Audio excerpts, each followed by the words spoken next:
신약성경 데살로니가 후서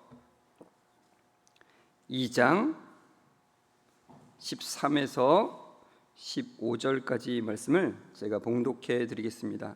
주께서 사랑하시는 형제들아, 우리가 항상 너희에 관하여 마땅히 하나님께 감사할 것은 하나님이 처음부터 너희를 택하사 성령의 거룩하게 하심과 진리를 믿음으로 구원을 받게 하심이니, 이를 위하여 우리의 복음으로 너희를 부르사 우리 주 예수 그리스도의 영광을 얻게 하려 하심이니라.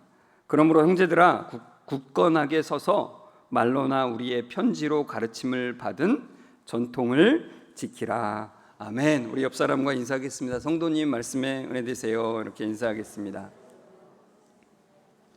네, 오늘도 말씀에 커다란 은혜가 되시기를 주의 이름으로 축복합니다.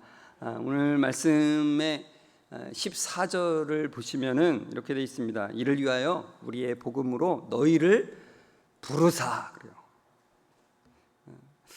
우리 하나님은 우리에게 구원을 베푸시는 사랑의 하나님이시고, 그래서 14절에서 말씀하듯이 복음으로 우리를 부르시는 하나님이세요. 부르시는 하나님. 그 복음을 통해서 우리가 예수 그리스도의 영광을 얻게 하시기 위해서 부르시는 거예요. 우리가 하나님께서 우리를 부르시기 전에는 우리가 어떤 존재라고 했죠? 우리는 하나님을 찾을 수 있는 그런 가능성이 없는 존재라고 했습니다. 우리가 내가 결심해서 이 자리에 나온 것 같은데, 내가 결심해서 저 절에 가지 않고 이 예배당에 온 것 같은데, 이렇게 생각할 수 있어요. 그러나 그것은 하나님의 부르셨기 때문에 가능하다는 것이죠.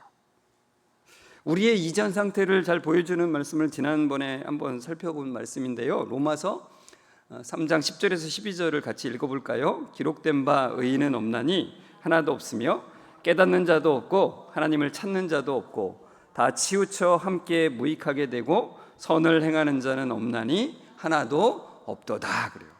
성경은 우리에게 분명하게 말씀해줘요. 타락한 인류에게 의인은 없다는 거예요. 하나도 없대요. 하나도. 그러니까 내가 조금 나 괜찮은데 이렇게 생각하는 거는 그거는 지금 성경을 잘 모르고 있다는 뜻입니다. 깨닫는 자도 없고 하나님을 찾는 자도 없다는 것을 그 에베소서 2장 1절에는 이렇게 표현해 놨죠.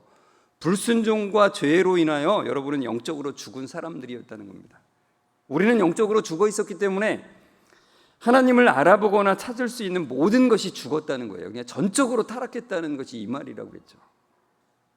그러니까 우리는 하나님께서 부르지 않으시면 구원으로 나올 수 있는 가능성이 전혀 없는 사람들이었다.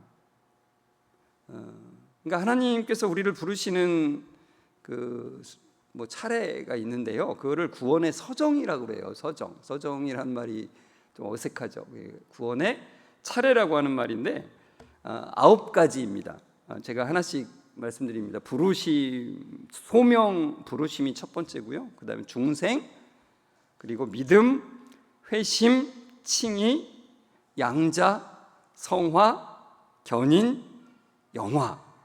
그런데 이게 9가지 순서로 되어 있는데 그냥 단순히 시간적인 순서가 아니라 논리적인 순서라고 보셔야 됩니다. 근데 그 구원하실 때, 하나님께서 우리를 구원하실 때 그 첫 번째로 나오는 것이 이제 소명 부르심이잖아요. 그러니까 우리를 먼저 부르셔서 그 거듭남 가운데 나오게 하시는 것이라는 거죠. 근데 그 부르심은 어디에서 어디로 나오게 하시는 거냐면은 로마서 6장 22절 23절 같이 읽겠습니다. 그러나 이제는 너희가 죄로부터 해방되고 하나님께 종이 되어 거룩함에 이르는 열매를 맺었으니 그 마지막은 영생이라. 죄의 삭은 사망이요 하나님의 은사는 우리 주 예수 그리스도 안에 있는 영생이니라. 그래요. 그러니까 우리가 옮겨진 것은 어디에서? 사망에서 어디로요? 생명으로, 영생으로 옮겨진 겁니다. 그러니까 생명으로, 영생으로 옮겨진 것은, 이게 여기에 보면 하나님의 은사는, 그런데 이 은사는 선물이라는 뜻이에요. 하나님이 우리를 영생으로 나오도록 그 영생을 선물로 주셨다는 거예요. 그러니까 사망의 그늘에서 살아가고 있는 자들을 참된 생명의 빛으로 끌어내셨어요. 죄에 매여 살던 사람들을, 그런 존재들을 해방시키셔서 하나님께 속하게 하신 겁니다. 죄의 비참함에서 살던 자들을 거룩함에 이르는 열매를 맺는 자들로 부르신 거예요. 하나님께서는 우리에게 영생을 선물로 주시기 위해서 우리를 부르셨다는 거예요. 이 부르심에 대해서 웨스트민스터 소유리문답 제31문에 설명을 해놨는데요. 제31문의 질문이 이겁니다. 효과적인 부르심이란 무엇인가요? 우리 답을 같이 읽겠습니다.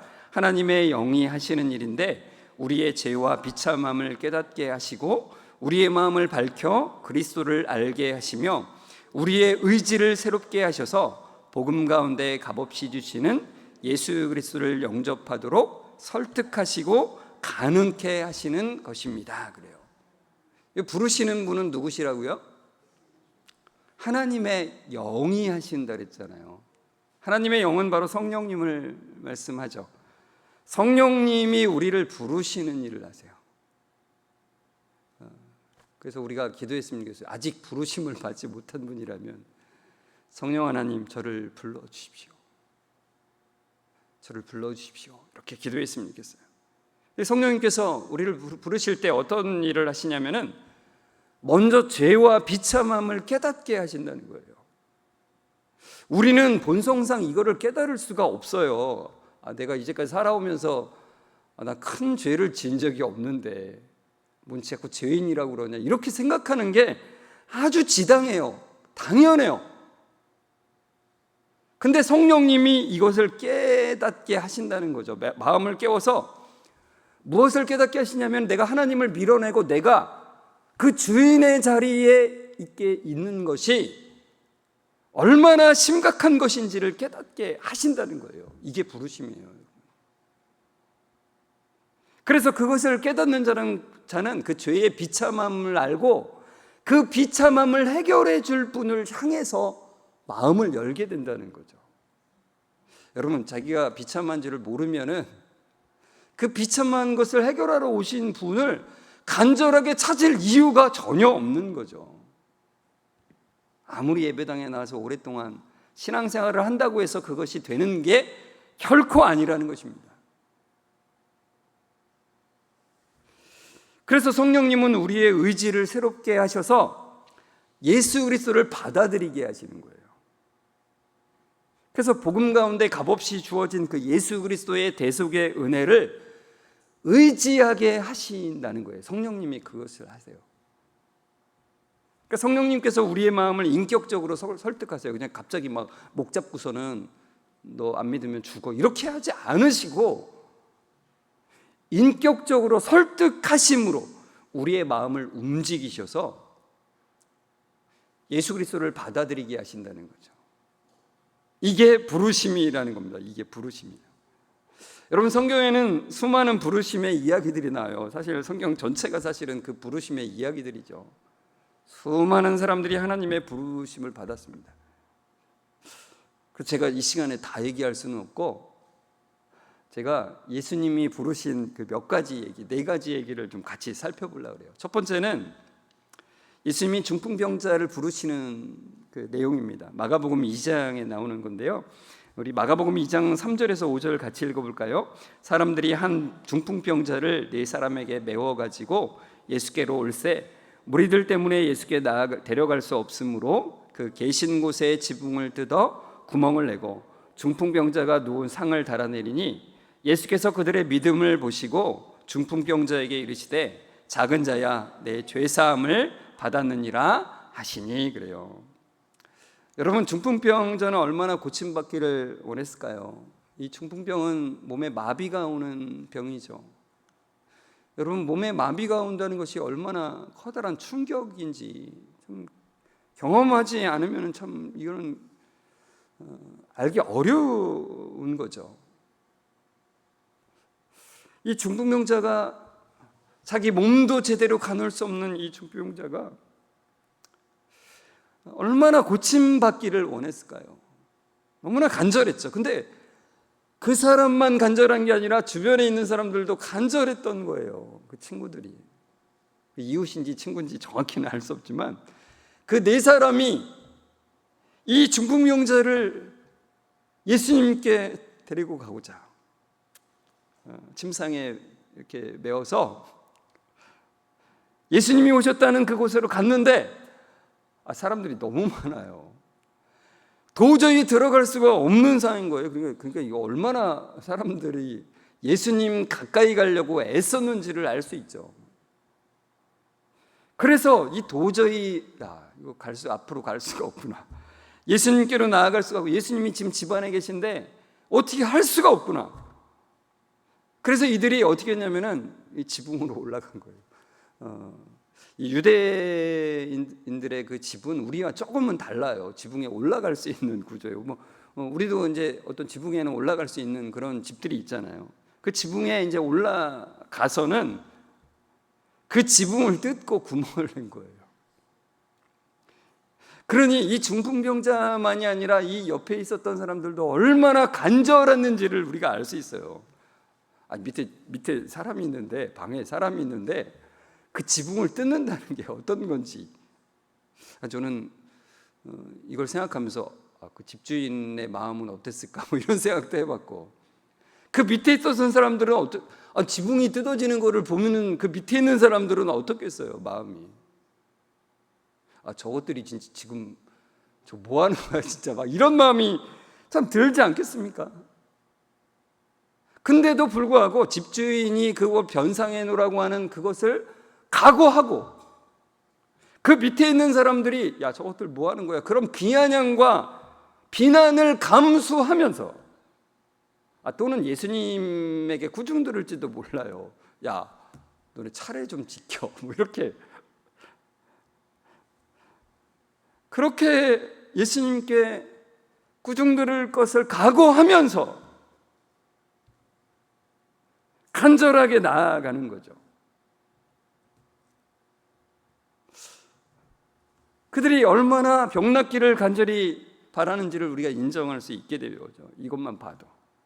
그런데 주님께서 그들을 향해서 하신 말씀, 그 중풍병자를 향해서 하신 말씀은 우리가 마음 깊이 생각해야 되는 거예요.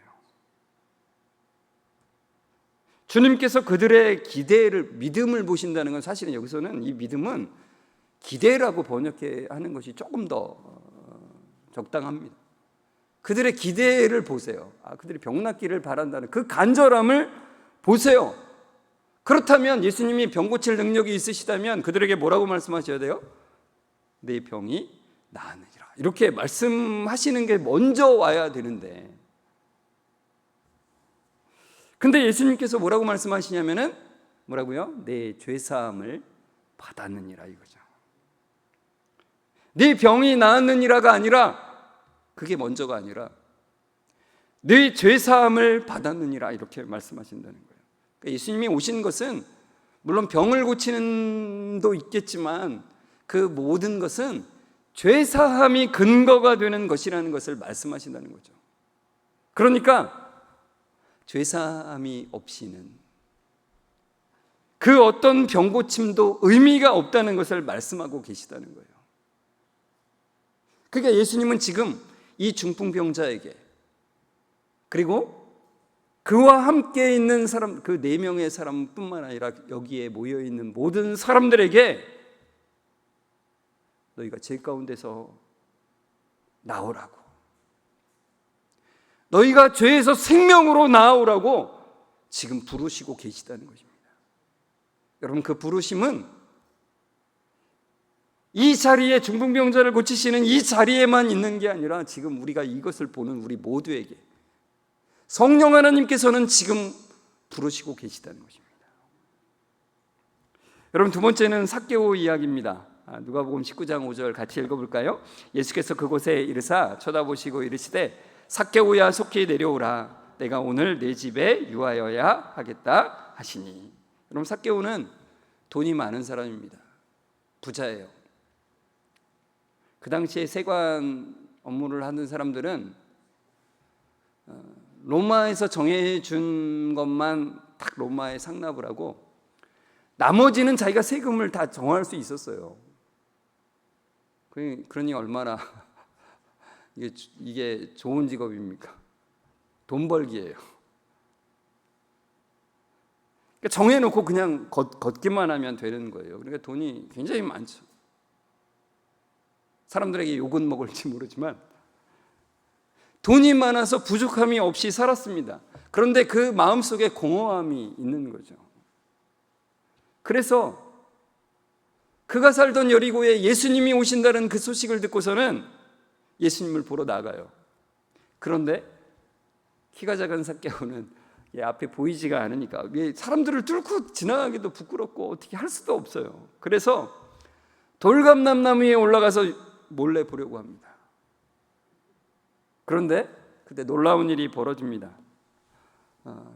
한 번도 만난 적이 없었던 예수님께 그 누구도 삭개오의 이름을 알려준 적이 없었는데 그에게 다가오셔서 그의 이름을 부르며 말씀하시는 거예요. 삭개오야, 삭개오야, 어서 내려오너라. 내가 오늘 내 집에서 묵어야 되겠다. 이렇게 말씀하시는 거죠. 그러니까 예수님은 여리고에 살던 삭개오를 구원으로 지금 부르고 계신 거예요. 삭개오를. 내 이름을 모르는 줄 알았는데 그분은 내 이름을 알고 계시고 내 마음의 공허함을 알고 계시는 그분이 부르시는 거죠. 삭개오야. 여러분, 삭개오처럼 나름대로 잘 살고 있다라고 생각하지만 그 공허함을 가지고 사실은 그의 죄로부터 오는 거죠. 죄 가운데서 살아가는 그런 자들에게 성령님은 찾아오셔서 우리의 이름을 부르시면서 부르시는 거예요. 누구야? 내려오라, 나오라고 부르시고 계시다는 겁니다. 세 번째는 수가성에 살던 여인의 이야기입니다. 요한복음 4장 13절 14절 읽어볼까요? 예수께서 대답하여 이르시되 이 물을 마시는 자마다 다시 목마르려니와 내가 주는 물을 마시는 자는 영원히 목마르지 아니하리니 내가 주는 물은 그 속에서 영생하도록 솟아나는 샘물이 되리라. 여러분, 이 요한복음 4장에 나오는 이 여인은 나름대로의 만족과 기쁨을 찾아다녔어요. 자기 나름대로예요. 이렇게 하면은 기쁘게 살 수 있다. 이렇게 하면 행복하게 살 수 있고 이렇게 하면 만족된 삶을 살 수 있다라고 나름대로 생각을 했어요. 그러나 그것이 다 실패를 했습니다. 그래서 사람들이 두렵고 그리고 무기력함에 빠져 있는 상태였습니다. 그런 여인에게 예수님이 찾아오시는 거죠. 예수님은 원래 다른 쪽으로 가실 수 있음에도 불구하고 일부러 이 여인이 살고 있는 이 수가성으로 오시는 거예요. 사마리아 땅으로 오시는 거예요. 일부러 이 여인을 만나시기 위해서 오직. 그리고는 이 여인에게 말씀하십니다. 네가 먹는 그 물은 먹어도 다시 목마른 물이란다. 그러나 내가 너에게 주는 이 물은 영원히 목마르지 않는 물이다. 내가 너에게 주는 그 물은 그 속에서 영생하도록 솟아나는 샘물이 될 것이다 라고 말씀하시는 거예요. 그러니까 주님은 지금 그 여인이 이제까지 찾을 수 없었던 진짜 만족을 주는 그 생명수로 그 여인을 초대하고 계시는 거예요. 부르시고 계시다는 겁니다. 여러분, 마찬가지로 우리가 나름대로 만족을 줄 것을 찾아다니고 있는 우리들이 아무리 찾고 찾아도 찾을 수 없는 그것 때문에 세상이 두렵고 사람들이 무섭고 무기력감에 빠져 있는 우리들에게 성령님은 찾아오셔서 우리를 부르시는 거예요. 너에게 진짜 만족을 주는 것이 여기 있다. 다시는 목마르지 않는 그 물이 있다라고 우리에게 그 물로 우리를 부르신다는 것입니다. 네 번째는 니고데모 이야기입니다. 요한복음 3장 2절부터 3절까지 같이 읽겠습니다. 그가 밤에 예수께 와서 이르되 라피여, 우리가 당신은 하나님께로부터 오신 선생인 줄 아나이다. 하나님이 함께 하시지 아니하시면 당신이 행하시는 이 표적을 아무도 할 수 없음이니이다. 예수께서 대답하여 이르시되 진실로 진실로 내게 이르노니 사람이 거듭나지 아니하면 하나님의 나라를 볼 수 없느니라 그래요. 여러분, 니고데모는 유대인의 지도자였습니다. 사람들이 존경하는 인물이에요. 바리새인이면서 공의회 의원인 사람이 아주 독특한 이력을 가진 사람이에요. 그는 말씀에 정통하고 말씀을 지키며 그 말씀을 지킴에 있어서 사람들에게 괜찮은 사람이다, 선한 사람이다라고 하는 평가를 받는 사람이었어요. 그래서 그 자신은 한 번도 하나님의 백성이 아니라고 생각해 본 적이 없고, 그래서 하나님 나라에 들어가지 못한다는 생각을 한 번도 가진 적이 없는 사람이에요. 하나님 나라에 들어갈 것을 의심해 본 적이 없었던 그 사람에게 예수님은 진짜 좀 더 얘기해 보시고 좀 말씀해 주시면 조금 덜 당황할 텐데, 저는 이 니고데모의 사건을 보면서 예수님 너무 직접적이시다 이런 생각을 했어요. 다짜고짜 그의 마음을 찌르는 말씀을 하세요. 니고데모야, 거듭나지 않으면 하나님 나라에 들어갈 수 없어. 그러니 이거는 니고데모로서는 사실은 굉장히 자존심 상하는 얘기예요. 난 하나님의 백성이고 하나님 나라에 들어가는 것이 전혀 의심받을 수 없는 그런 사람인데 그에게 말씀하시는 거예요. 야, 너 거듭나지 않으면 하나님 나라에 못 들어가.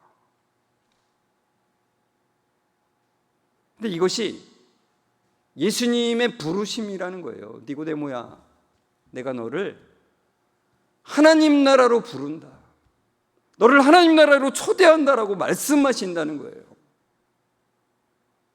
여러분, 우리가 오랜 시간 동안 신앙생활을 했지만 표면적인 은혜만을 경험할 수 있어요.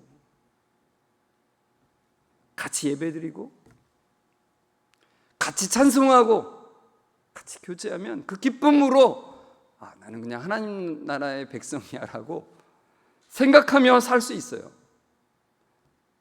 참된 은혜를 경험하지 못한 채 그렇게 그것을 믿으며 살아갈 수 있다는 거예요. 그런 이들에게 성령님께서는 찾아오셔서 말씀하신다는 거예요. 물과 성령으로 나지 않으면 하나님 나라에 들어갈 수가 없다. 네가 착각하는 그것으로 하나님 나라에 들어가는 것이 아니라 물로 씻음을 받고 죄 씻음을 받고 성령으로 새 마음을 받지 않으면 하나님 나라에 들어갈 수 있는 게 아니란다. 이것은 그 사람을 흔드는 게 아니라 하나님 나라로 초대하시는 성령님의 말씀이라는 거예요. 저는 이 말씀을 듣는 모든 분들이 하나님의 부르심의 은혜가 임하기를 원합니다. 저희 가운데서 생명으로 부르신 그 부르심의 은혜를 입기를 원합니다. 그런데 어떤 분들은 이런 분들도 있을 수 있어요. 과연 하나님이 나를 부르신 건지, 부르신 것 같기도 하고 안 부르신 것 같기도 하다, 이런 생각이 드시는 분들도 있을 수 있어요. 나도 여기 성경의 인물들처럼 예수님의 부르심의 목소리를 직접 들을 수 있다면, 예수님이 어떤 형상을 보여주시고 어떤 뭔가 기적을 보여주셔서 나를 부르심이 정말 명확했으면 좋겠다. 저 대학교 갔을 때 참 그런 거를 많이 느꼈는데, 대학에 와서 처음으로 예수님을 믿은 사람들은요, 그게 확실해요. 그 삶이 갑자기 변화가 돼가지고 자기가 하나님께서 부르신 그 은혜를 막 간증하고 막 그러는 거면 그걸 부러워하는 사람들이 좀 있었어요. 특히 모태신앙. 모태신앙이 다른 말로 남모태 그런다고 그러잖아요. 남모태. 특별히 어떤 경험이 없기 때문에 특별히 뭔가를 막 나서서 잘 하지 못하는 그런 게 있어요. 그래서 모태신앙이라고 한다고 하는데, 저도 어릴 때부터 신앙생활을 해서 극적인 부르심은 없습니다. 어떤 때는 때로는 그런 분들이 부러울 때가 있어요. 특별한 경험을 통해서 부르심을 확실하게 경험하는 것이 있으면 좋겠다라는 생각이 있었을 때가 있습니다. 그러나 분명한 것은 저도 어느 순간인지는 제가 확실히 알 수는 없지만 부르심이 확실해졌거든요, 제 안에. 말씀을 통해서 죄를 보게 하시고 그 죄가 얼마나 심각한지를 저에게 깨닫게 하시고 예수님을 받아들이게 하셨거든요. 그러니까 여러분, 극적인 부르심을 너무 부러워하지는 마시고, 그런 분들도 있을 수 있어요. 그러나 진짜 확실한 것은 우리 안에 죄를 깨닫게 하시고 그 비참함을 보게 하시고, 그래서 예수님을 향하게 하시고 예수님을 받아들이는 것이 있었다면 확실한 거죠. 하나님은 우리를 부르신 것입니다. 성령님은 우리를 말씀을 통해서 변화시키신 것입니다. 그 주님을, 그 성령님을 바라보셨으면 좋겠어요. 그러니까 여러분, 우리가 기적을 경험했다고 해서 우리의 믿음이 견고해지는 것은 아니라는 거예요. 반드시. 오히려 기적을 경험한 사람들이 훨씬 더 많이 넘어지는 것들을 볼 수 있어요. 그러니까 기적을 경험했을 때 조심해야 돼요. 그것을 의지할 수 있거든요. 오늘 본문의 15절에 보면은 이렇게 말씀합니다. 그러므로 형제들아, 굳건하게 서서 말로나 우리의 편지로 가르침을 받은 전통을 지키라. 굳건하게 서라는 거예요. 그 굳건하게 선 것의 근거는 뭐냐면은 어떤 기적을 경험한 것이 아니라 어떤 뭔가의 부르심에 뭔가 형상을 보거나 음성을 들었거나 그런 것이 아니라 주님이 우리를 구원하셨다는 것, 주님이 우리를 그 구원으로 우리를 부르셨다는 그 말씀 가운데 든든히 서는 것이 바로 굳건히 선다는 것이라는 거죠. 여러분, 하나님께서 우리에게 주신 것이 세상의 영광이 아니라, 우리 인간적인 기대들이 참 많죠. 그것이 나쁜 것은 아니지만 그것이 우위로 갈 때 우리는 허상을 밟게 된다는 거예요. 우리에게 주어진 것은 세상의 영광이 아니라 예수 그리스도의 영광이라는 겁니다. 예수 그리스도의 영광으로 우리를 부르셨다는 거예요. 이것을 우리 마음속에 새길 때에 우리는 믿음 위에 굳게 설 수 있다는 것이죠. 우리가 받은 전통, 여기 이제 받은 전통이라는 것은 바로 너희가 전해 들은 그 복음이라는 뜻이에요. 그 복음의 말씀을 우리가 계속해서 간직하며 살아갈 수 있게 되었다는 것입니다. 여러분, 13절에는 우리가 마땅히 하나님께 감사할 것을 말씀해요. 사도 바울과 함께한 자들이 이 데살로니가 성도들을 보면서 감사할 것을 말씀하는데, 그 마땅히 감사할 것이 이제 그 내용이 바로 14절까지 이어지는 건데요. 그 내용을 간략하게 말하면 그거예요. 하나님께서 우리를 위해서 구원을 마련해 주셨고 그 구원으로 우리를 부르셨다는 거예요. 그러니까 사도 바울이 하나님께서 너희를 구원으로 부르시고 그 구원 가운데 있게 하신 그것이 너무나 감사하다는 거죠. 그러니까 구원을 감사하는 거예요. 그러니까 데살로니가 교회 성도들도 그러기를 바라는 거예요. 너희가 먼저 이것을 통해서 감사하라. 하나님이 우리를 위해서 구원을 마련해 주셨고 그 구원으로 우리를 부르시는 것으로 인해서 감사하라. 이렇게 말하고 있는 것이죠. 여러분, 오늘 우리가 맥주 감사절을 맞이해서 참 감사할 것들을 많이 생각하게 되죠. 지난 6개월을 돌아보면서, 지난 날들을 돌아보면서 우리를 인도하신 것들, 아까 우리가 찬송했던 것처럼 기쁨도 감사하지만 슬픔도 감사하게 하신 그 은혜들을 볼 수 있죠. 그런데 그것이 우리를 구원으로 부르신 것 위에 감사가 아니라면 헛된 것일 수 있다는 거예요. 그 감사조차도. 그러니까 여러분, 오늘 우리를 구원으로 부르신 그 은혜를 더 깊이 생각하며 나아가는 시간이 되기를 원합니다. 여러분, 또한 우리를 부르심은 우리 자신에게 그치지 않고 다른 사람을 부르심으로 이어진다는 거예요. 로마서 10장 13절에서 15절 같이 읽겠습니다. 누구든지 주의 이름을 부르는 자는 구원을 받으리라. 그런즉 그들이 믿지 아니하는 이를 어찌 부르리요? 듣지도 못한 이를 어찌 믿으리요? 전파하는 자가 없이 어찌 들으리요? 보내심을 받지 아니하였으면 어찌 전파하리요?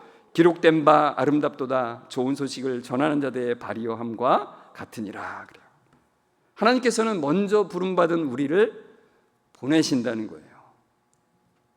그 도구로 삼으신다는 거죠. 부름의 도구로 우리를 삼으신대요.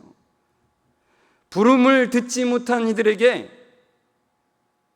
그 부름의 소식을 전하도록 우리를 부르셨다는 거예요. 듣지 못한 이를 어찌 믿을 수 있겠냐고 하시면서 보내신다는 거예요. 어제 그 예배당 주일 준비를 마치고 이제 간식을 먹으면서 이야기를 나누는데 어떤 분이 그 전날 있었던 일을 얘기해 주는 걸 들었습니다. 하나님께서 그 어떤 분에게 꼭 그것을 전하라고 마음에 이렇게 부담감을 주신다는 거예요. 그 마음이 강권적으로 느껴진다는 거예요. 근데 자기의 성품상으로는 그 사람한테 가서 그걸 말하고 그걸 한다는 게 이거는 안 맞아. 자기의 성품으로는 그렇게 말을 할 수가 없는 상태라는 거예요. 그래서 자신의 성향을 거스르면서 가서 말하게 하시는 그 성령님의 역사가 자기에게 있었다는 것을 느꼈대요. 그래서 진짜 가서 말하고 안내해주고 소개하는 일을 했다는 거예요. 그러면서 그게 얼마나 복된 것인지를 경험하게 되었다고 고백을 하더라고요. 여러분, 이게 진짜 복된 것입니다. 우리를 부르심을 생각하면서 아직도 그 부르심 가운데 나오지 못한 그들을 생각하며, 여러분, 내 부르심이 귀한 것이라는 것을 아는 사람은요, 아직 부르심을 받지 못하는 사람들을 향한 그 사람과 그들을 긍휼히 여기는 마음이 생길 수밖에 없는 것이죠. 여러분, 그 부르심의 자리에 있다는 것은 너무나 복된 것입니다. 그 자리에 그 통로가 되어서 서시는 그 귀한 은혜가 날마다 여러분에게 풍성하기를 주의 이름으로 축원합니다. 우리 같이 말씀을 생각하면서 찬송가 255장 2절인데요. 가사가 이렇게 되어 있습니다. 악한 죄 벗으라고 주님 너를 부르네. 악한 죄 벗으라고 주님 너를 부르네. 하나님 크신 사랑 한이 없어라. 악한 죄 벗으라고 주님 너를 부르네. 주님 너를 부르네. 우리를 부르신 그 사랑을 생각하고 또 우리 주위에 있는 아직 부름을 받지 못한 사람들을 생각하면서 위에서 기도하면서 같이 함께 간절히 불렀으면 좋겠습니다.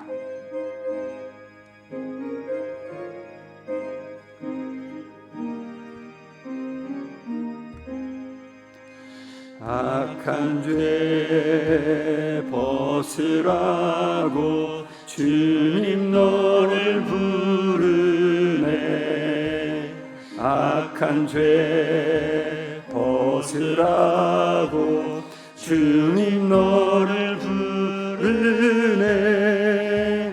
하나님 크신 사랑 한이 없어라. 악한 죄 벗으라고 악한 죄 벗으라고 주님 너를 부르네. 주님 너를 부르네. 악한 죄 벗으라고 악한 죄 벗으라고 주님 너를 부르네. 악한 죄 벗으라고 주님 너를 부르네. 하나님 크신 사랑 아니옵소라. 악한 죄 벗으라고 악한 죄 벗으라고 주님 너를 부르네. 주님 너를 부르네. 하나님 감사합니다. 죄와 사망에서 우리를 불러주셔서 감사합니다. 죄로 인해 죽을 수밖에 없었던, 영원한 형벌을 받을 수밖에 없었던 우리를 그 사망에서 불러내어서 생명으로 영생으로 나올 수 있도록 인도하신 하나님 감사합니다. 그리스도의 영광으로 들어가게 하신 그 은혜를 감사하며 주님을 찬양합니다. 구원의 감사로 가득 찬 삶들이 될 수 있도록 우리 성도들 한 사람 한 사람의 삶을 붙들어 주시고, 또한 불러주심이 그 감사함으로 인해서 다른 사람의 그 부르심의 통로가 될 수 있는 은혜로 함께해 주옵소서. 성령의 은혜 주셔서 그 부르심의 길을 감사 찬양하며 따라가는 그 귀한 삶을 살아갈 수 있도록 은혜로 함께해 주옵소서. 우리를 죄 가운데서 구원하신 주 예수 그리스도의 이름으로 감사하며 기도드리옵나이다. 아멘. 우리 주 예수 그리스도의 은혜와 하나님의 사랑하심과 성령님의 교통하심이 참으로 우리 자신을 불러주신 그 은혜가 너무나 크고 놀라워서 주님만을 찬양하기를 원합니다. 주님이 또한 부르심의 통로가 되기를 원합니다라고 고백하며 나아가는 우리 모든 성도들과 그 가정 위에 지금부터 영원까지 함께 있을지어다. 아멘.